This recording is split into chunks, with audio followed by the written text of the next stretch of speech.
Con nosotros a Juan Enrique Cadiñanos, director para España de Admiral Markets. Juan Enrique, muy buenas. ¿Qué tal? Muy buenas tardes. Bueno, en primer lugar quería comentar contigo el dato de IPC de la eurozona que hemos conocido. Es cierto que esta semana llevamos toda la semana conociendo datos de inflación de algunos países. El de Alemania pues sorprendió para bien, podríamos decir. Al final supuso una caída de la inflación respecto al dato anterior. Sin embargo, bueno, pues el caso de España, hemos tenido ese dato de doble dígito ya, el principal país de las principales economías que ya tiene un dato de doble dígito de inflación. Hoy hemos conocido también la inflación de la eurozona, 8,6, más de lo que se esperaba, más también que el dato anterior. Esto podría dar más papeletas, podríamos decir, al hecho de que el Banco Central Europeo vaya a acometer subidas de tipos de interés más agresivas en el futuro, quizá no tanto en julio, en el corto plazo, pero sí en el futuro. ¿Cómo lo ves, Juan? Esperemos, ¿no? Sobre todo ya no solo en cuanto a subida de tipos, lo que esperemos es que empiecen a tomar alguna medida. Ya no digo que tomen medidas, ¿no? Yo digo que tomen alguna y que no sea solo el tirar de clásicos como lo que son medidas en base a política monetaria.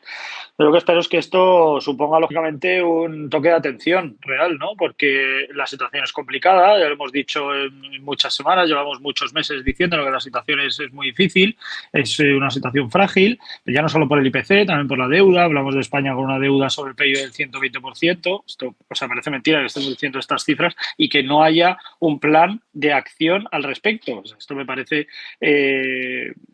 totalmente fuera de la profesionalidad y totalmente fuera de lo que se necesita, ¿no? Por parte de un gobierno, tanto en España como por parte del Banco Central Europeo, que está totalmente fuera de juego. Yo creo que la situación es muy complicada, un IPC en por encima del 8%, en el caso de España por encima del 10%. No sé qué más necesitamos. Un IPC por encima del 10, deuda sobre el PIB del 120, el paro aumentando, el consumo disminuye, los tipos de interés aumentan, por lo que el tema crediticio, el tema de hipotecas, obviamente va a disminuir. ¿Qué más? Yo lo que le preguntaría al Banco Central Europeo es ¿qué más? ¿Qué más necesitas para que haya algo? Ya no te digo que tomes un paquete de medidas, que saques aquí la varita mágica. No. O sea, ¿qué esperamos o qué más necesitas para poder hacer tu trabajo, básicamente?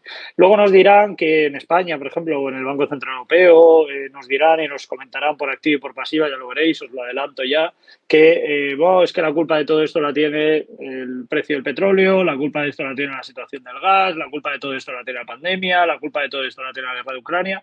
Mentira.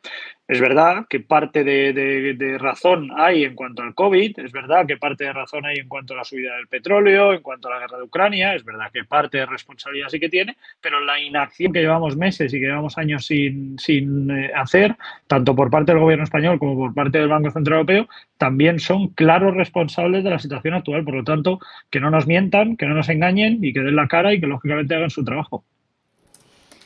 Bueno, pues Juan, mensajes bastante duros para los banqueros centrales, en este caso para el BCE y también para el gobierno español. Veremos si finalmente las medidas que están aplicando ambos pues tienen algún efecto sobre la inflación. También te quería preguntar por las palabras que en este caso ha escrito Michael Burry, no sé si lo conoces, es ese famoso inversor y doctor también que pronosticó la crisis financiera de 2007. Hay una película sobre él, The Big Short.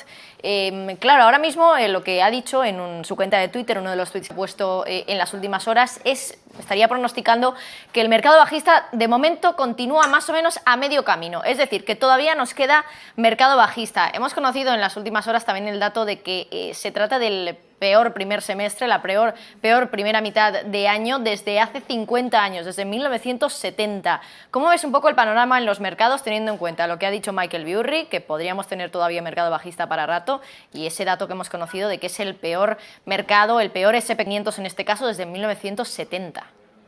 No estoy de acuerdo con Michael, pero no estoy de acuerdo en el sentido de que estamos a medio camino. No creo que estemos a medio camino. Yo creo que estamos en el comienzo de una situación difícil. Es verdad que yo creo que, no es que lo digamos ahora, si os fijáis en las intervenciones que hemos tenido semana tras semana, llevamos meses diciendo que la situación es complicada, que en el corto plazo el mercado podría seguir siendo alcista, pero que en el medio plazo la situación es muy frágil, es muy débil y sobre todo que vamos a tener caídas muy prolongadas en el tiempo. obviamente todo esto con mayor medida, a medida que el Banco Central Europeo no tome medidas y que el gobierno español tampoco, pues obviamente esto es como echarle leña a la barbacoa que tengamos o a la hoguera que haya, y una situación en la que lógicamente este fuego no va a parar. Bueno, comentábamos que si veis las intervenciones que hemos hecho semanas o incluso meses atrás, decíamos que en el corto plazo el mercado podría seguir siendo un poco alcista, o sí que es verdad que podríamos ver ciertos impulsos, pero que en el medio plazo la situación es muy complicada y mucho más si no tenemos medidas adicionales.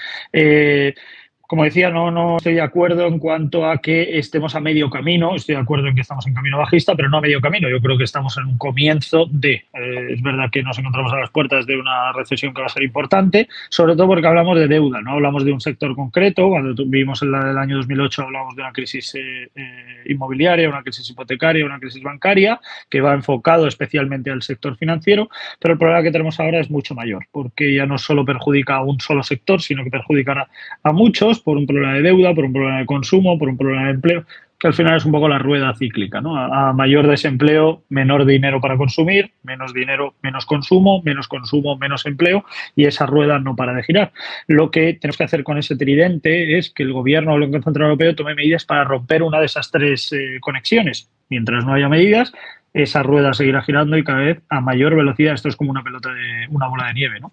Que va yendo cada vez a más, que va cayendo por la ladera y cada vez va siendo más y más y más grande. Por lo tanto, la situación es complicada para el medio plazo. No quiero ser alarmista y tampoco quiero que la gente se alarme en el sentido de que tenga miedo. No hay que tener miedo. Hay oportunidades siempre va a haber oportunidades en el mercado, con un mercado alcista, con un mercado neutro y con un mercado bajista también. Habrá sectores que tengan un mejor comportamiento, habrá activos que tengan un mejor comportamiento, como puede ser el oro, incluso la plata, igual que el paladio, el platino, el rodio. Yo creo que son alternativas para medio y largo plazo muy interesantes, y obviamente hay sectores que seguirán teniendo un buen comportamiento, como es la parte renovable, como es la parte de ciberseguridad, como es la parte tecnológica en cierta medida, y obviamente pues todo esto empezará a copar un gran protagonismo en detrimento de sectores como el consumo, la parte industrial, la parte manufacturera, el sector financiero, aunque es verdad que los tipos de interés le benefician, pero obviamente con una situación de consumo destruyéndose, el sector bancario no va a pasar desapercibido.